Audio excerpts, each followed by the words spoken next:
Welcome back. We've had many freeze warnings this week, so someone's been a little bit busy from home fielding lots of questions. It's horticulture expert Kelly McGowan. Good morning, Kelly. Hey, Lisa, how are you? I'm good. How are you doing? You've got this beautiful backdrop behind you, these beautiful trees and flowers. Tell me what you got there. Yeah, well, this is a crabapple tree, and with all of the freezing temperatures that we've had and the freeze warnings, I've been getting a lot of calls about freeze damage on fruit trees. Yeah, so generally speaking, each morning we've had these freeze warnings. We've had temperatures around 30 to 32 degrees. Nothing has really been colder than 28 degrees. Is that cold enough? Does it need to be colder? What temperature threshold do we need for that damage?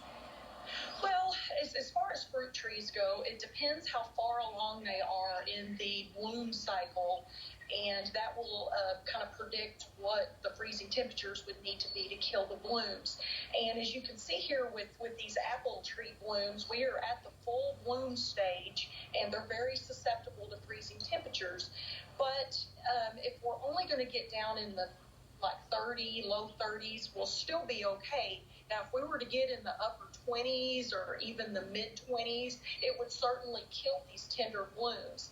And as you can see here on fruit trees, there's often blooms in different stages. Now, these here are more closed up, so they're going to be more protected against cold weather. But usually, like I said, if we stay around the 30-degree mark, we're going to be okay. So I'm glad to hear that forecast. Good. Is there a way to protect these little buds or the flowers if you are worried about them? Is there something we can do? Well, unfortunately, there's not a lot we can do. We can't really cover a full-grown tree. But if you have just a few trees in your backyard, if you can rake the mulch away from the base of the tree, that can help. And the reason that you would want to do that is because if you remove the mulch, any residual heat that has built up in the soil will be released at night and help to protect the tree at least a little bit. Wow. Awesome tips. I never knew that. So thank you so much, Kelly, for teaching us a little something.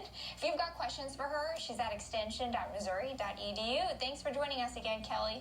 Thank you. We'll be right back.